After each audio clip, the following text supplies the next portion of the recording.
What is up, XRP community? Welcome back to another video. Thank you for joining me. Let's hop right into the action.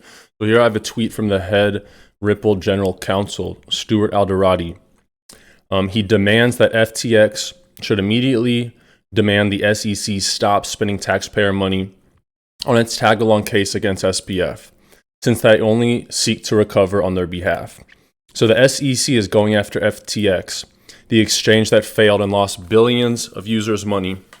But get this, guys, they're only going after accredited investors. These are investors that have multi-million-dollar funds. So the regular people who maybe had their net worth of crypto, 50, 100,000, 10,000, whatever amount it might be, this lawsuit isn't even on their behalf. So the SEC's mission is to protect investors, right? But they're not even protecting the little guy. They're just going after the people who lost multi-million dollars. And these are the people that can afford to lose that money, right? These aren't the people that lost $100,000 of their entire life savings on a platform like FTX. You guys want $41 guaranteed? Sign up with Webull, deposit a penny. You can get up to $15,000 in free stocks. Typically, you just get $40 to $300. But for just depositing a penny, it's a great offer. You get minimum value, 41 guaranteed. Sell the stocks, withdraw the stocks, do whatever you want, but don't miss out on this. It ends soon. Links in the video description below. And then check this out from Crypto Law US. So they did an FOIA request, Freedom of Information Act. When you request documents under the Freedom of Information Act, an entity is legally required to give you these documents. So Empower Oversight told the SEC that they wanted the Hinman documents, and they have failed to comply with this FOIA request. How are they allowed to get away with this? I don't know, probably just because it's a powerful organization. But it just goes to show that with money and power, the laws can be bent, all right? But keep in mind as well, Mr. Hinman, the guy that said Ethereum was not a security, Brad Garlinghouse said that the documents were well worth the fight. And so I'm not sure what exactly is in these Hinman emails, but the Ripple CEO himself said they had fought for months to get these, and it was well worth it. So I think that's pretty bullish stuff. The Cayman Islands thinks Ripple is a relevant payment type. Me too. So here we have a document from the Cayman Islands. Sorry, I need to catch my breath. The Cayman Islands Monetary Authority, called Cash Flows Return Completion Guide Banking. In this document, on the left here, they have relevant payment types. They talk about SWIFT, Fedwire, BACS, CHAPS, a bunch of stuff I don't know, faster payments, and then they mention Ripple. Keep in mind, there's no other blockchain companies in this document. In Cayman Islands, if you've ever worked in finance or investments, Cayman Islands is one of those havens where a lot of these funds and investors put money for tax advantages. Furthermore, in this Cayman Islands official documents, we see Ripple mentioned again as a payment system. So the utility of Ripple and XRP cannot be understated. I think instead of listing Ripple here, they should list XRP. But the bottom line is, to see Ripple in these documents, in my opinion, is very bullish. Now for some quick technical analysis. If you guys enjoy my videos, smash the like button. It really does support, and I'm really grateful for it. So thank you in advance. I am patient but impatient to announce the Wave 3 start momentum. This guy links this chart, and we have this support line going back to April of 2020. You see when we wicked down during the COVID-19 thing, we wicked to 11 cents, bounced. Here in 2021, bounced to 17 cents. And then just recently in the past few months over the summer, we've wicked down to this line 3 times. Now at the top, we also have a line of resistance, and this looks like a wedge. Now when you have these wedges, eventually the asset breaks up or it breaks down. In this case, we're looking at a price target of about $1.90. How do you get that? By taking the high from the wedge. So in April of 2021, when XRP was going crazy, we got up to around $1.50, $1.80. And XRP is at that wedge, so who knows? This is just speculation.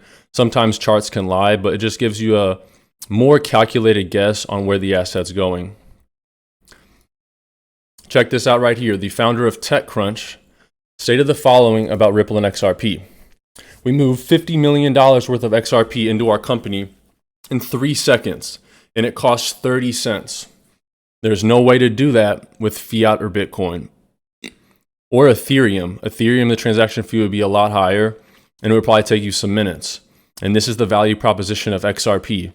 Moving large sums of money almost instantaneously for very low fees.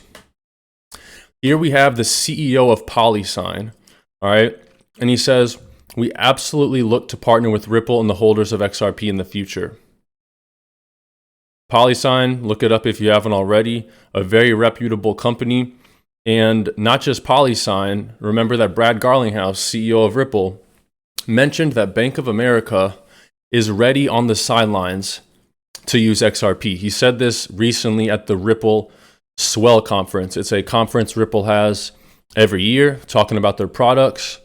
And Brad Garlinghouse, CEO, said that Bank of America is on the sidelines. Why are they on the sidelines? Well, there's no regulation around XRP, and no large business entity like Bank of America is going to be legally advised to use an unregulated crypto asset. However, in the future, once there is regulatory clarity, Bank of America, and I'm assuming a lot of other banks, are ready to use XRP and on-demand liquidity because it provides a massive advantage. This came out the other day. The Bank of International Settlements just made a new policy that allows banks to hold 2% of reserves in cryptocurrencies, right? Amidst all this FUD, lawsuits, markets are tanking. BlackRock is saying we're going to see a recession to the likes of something we've never seen before. The Bank of International Settlements, one of those big global financial players, just happens to make this new policy that allows banks to hold reserves in cryptocurrency. All right, and then I have this clip here from Coach JV, shout out to him, breaking down this tweet right here, the Bank of International Settlement news. All right, guys, this is massive, massive news for the cryptocurrency space, and this is good news, finally. Check this out. I'm going to show you the actual document, not just the news reported, the actual document. I've told you guys to watch 4 organizations: World Economic Forum, Bank of International Settlements, World Bank, and the IMF. Bank of International Settlements just came out and shared this. As you're being flooded out of cryptocurrency, here's what the Bank of International Settlements is getting set up for banks. Now, the first thing to understand is Basel rules for banks, okay? So Basel III came out just recently and made banks hold gold on reserves for riskier assets, preparing us for this moment in time.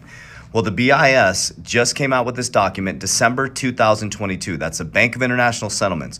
Group 1 meets classifications conditions, tokenized traditional assets, stablecoins. This is all about cryptocurrency. Okay, if you go right here, they are allowing them to have 2.5% on their balance sheets of exposure for crypto assets. So if cryptocurrency is not here to stay, and cryptocurrency is a fraud, and every single news station is fudding you out of crypto, then why the hell would the BIS allow banks to hold 2.5% on their balance sheet? All the central banks are stacking gold, getting ready for the brand new distributed ledger technology monetary system. And now the Bank of International Settlements, this is massive news, allows banks through Basel 2.5% on balance sheets for crypto assets. Love you guys. Warriors!